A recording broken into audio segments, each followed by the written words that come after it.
Now we're going to talk about one of my favorite tools that we developed here at the IAC.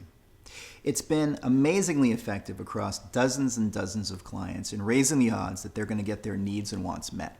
And it's called the Super Ask. And it's a 6-step process that really helps to dramatically and powerfully raise the odds that you're going to get your needs met. Because ultimately, you're going to be much more invested in what you're after. And anyone who hears an invested request is going to be much more responsive to answering that question or not. So let's take a look at the 6 steps. The first step in the Super Ask is to articulate the need. Now, why is articulating the need important? Well, what we found is that a lot of people have needs, but they don't actually stop to really think about how they're going to express that need to themselves or to someone else. So immediately they fall flat on their faces when they really can't actually state what it is they want or why they want it. So the first step is to write it down, articulate the need. What is it that you actually want to have? Do you need to have the car? Do you need to have the flowers? Do you need to have a vacation? Do you need to have a raise? State it specifically, because hinting is not a strategy. I was invited to speak in front of the U.S. Congress. It was the first time I've ever been asked to do anything of that magnitude before. So obviously I was pretty overwhelmed. I actually almost hyperventilated.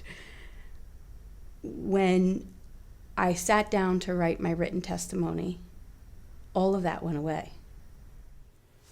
Step 2, articulate what having that need fulfilled will provide you. Now, a lot of times the request might be clear, but the people that you're asking, it'll also be helpful if they know what's behind the request. So say, for example, if I had a better car, I can be less worried about driving to work, and therefore when I get to work, I can be much more focused.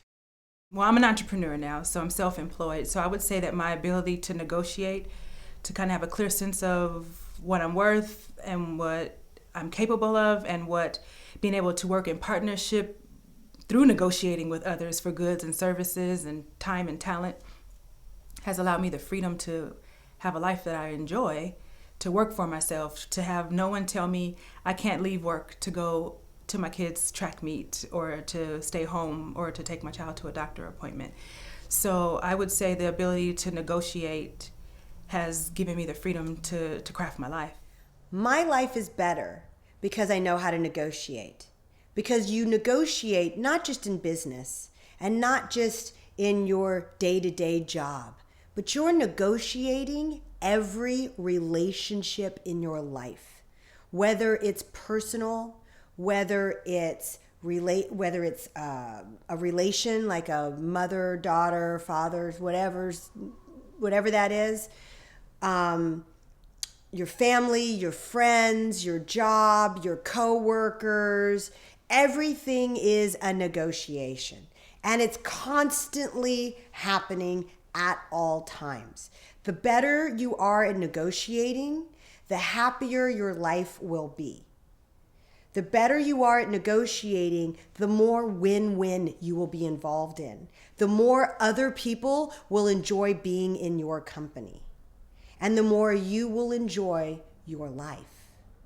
If a person thinks about the power of negotiating, negotiating is in everyday life. But the thing is that you don't think about you are negotiating, you just negotiate. So the result of your negotiation works or not, depending on, your probably personal attitude. This means that maybe studying or having negotiating models and being able to recognize what kind of negotiating models you do apply spontaneously, that could help much more everyday life. So when other people understand why you need that particular need fulfilled, they can also be a partner, a teammate in helping you have that filled, because they may have access to other resources that you may not have thought about, that they can offer that'll ultimately get you closer or even all the way there to having that need fulfilled. Step 3 is to prepare the request. Now, Preparing the request is actually very important. And this can be for small requests and big requests. And you already know in many cases what big requests look like. They look like proposals, they look like reports, they look like questionnaires. But what those really are is well-articulated plans of action and statements of the outcomes that you're looking for and what you're prepared to pay for them in terms of your time, your energy, or your money, to make sure that your needs get met on your side. So prepare the request. Be clear, be as concise as possible, and this will go a long way to helping you build the request for what you need. So I was a professional ballet dancer, and I always negotiated my contracts because part of the culture of being in the arts, performing arts, is somebody always negotiates your contract. So this was normal for me to do that. But there was one instance where I was working with a company and there were some working conditions that we were not happy about. So I finally said, okay, we need to do something about this. So I kind of rallied the troops. We mapped out what we wanted to see different, and we went to the management. Number 4, step 4, is make the request. Now, why is making the request a separate step? Because if you've ever been in a meeting or gone to see a presentation, everyone there that's giving that presentation has rehearsed it. They've gone over it multiple times so that they're comfortable inside of their information and their material, and they want to make sure that they deliver the best message possible to their audience. It's the same thing here. Whether you're speaking to one person or you're speaking to a group, it matters that you ultimately rehearse and prepare, and then you ultimately make the request. We went to the management and presented what we wanted and needed, and I was the spokesperson. It's the first time I'd really stood up to management like that and really stood up for something that I knew was the right thing. And as a spokesperson for 10 people who were all in the room with me, standing right next to me, shoulder to shoulder. Step 5, receive the response. Now, what I mean by receive the response is once you make your request, it's literally like casting your ducklings off to the wild. You make your request, and then you let the person that you're asking go off and think about and really consider how they're going to grant your request. Now, I say receive the request for a couple of other reasons. Number 1, we know that the person may very well say yes, but there's also a chance that that person will also say no. And since you've prepared your request fully and thoroughly, they know that you're invested in what you're after.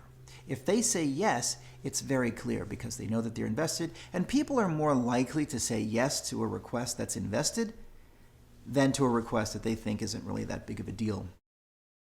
This was a really important bill that needed to pass, and I was struck by the gravity of that.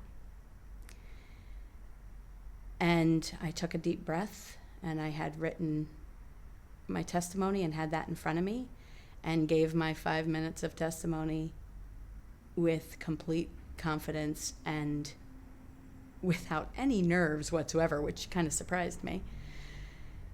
And afterwards answered the questions with no anxiety. And I remember before we went into that negotiation, when we had our group meeting, I remember saying to all of them, now he's going to try to break us.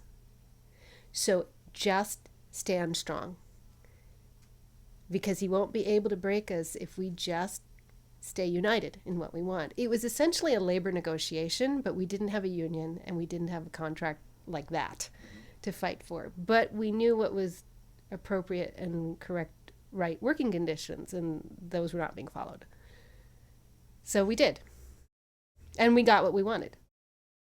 This is also especially important for women who tend to minimize the importance of their own needs. Oh, it's not a big deal, but I think I'd like to go on holiday. Or, oh, it's not a big deal, but I think we need to buy a bigger house. And in minimizing, the person that you're asking really won't take it that seriously because it sounds like you're not really taking it that much, that you're not taking it that seriously.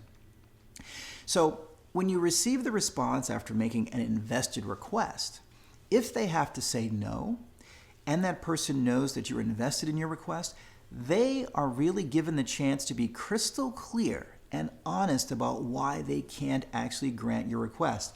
Maybe it's against a previous commitment that they have. Maybe it violates something ethical in terms of other contracts they have with other people or with you. Odds are high if someone has to say no after you've made an invested request, they have a really good reason, and when you allow them to express it, you have a really solid shot of understanding why that particular person couldn't grant the request. And when this is the case, very often you've just asked the wrong person. So what you've done is you've taken a step toward getting your needs met by asking the wrong person that may then lead you to the right person. So that's why receiving the response is so crucial. Now, finally, step 6. Once you do get the answer, and let's assume the answer is yes, you get to now assess if what you got was what you actually needed. And why is this important? Well, a lot of times we have needs and then we look for a solution. And sometimes when we actually get the request met, once the solution is in place, we discover, you know what? That really wasn't the need I had to have fulfilled, which happens a lot. Now, here's the good news. If this is the case, all you have to do is go back to step 1 and start the entire process again. Now, that may sound a bit tedious to you right now, but here's the reality. What does your life look like inside of not making requests, not being heard, and not having your needs met? I assure you that following this 6-step process of the Super Ask over time will become much more efficient than waiting around and wondering why your needs aren't being fulfilled. Use the process. Write it down. Plan it out. Count on it. Get familiar with it. And before long, you'll be asking for things more often, and you'll also be getting your needs met more frequently. There you go. That's the 6-step process of the Super Ask.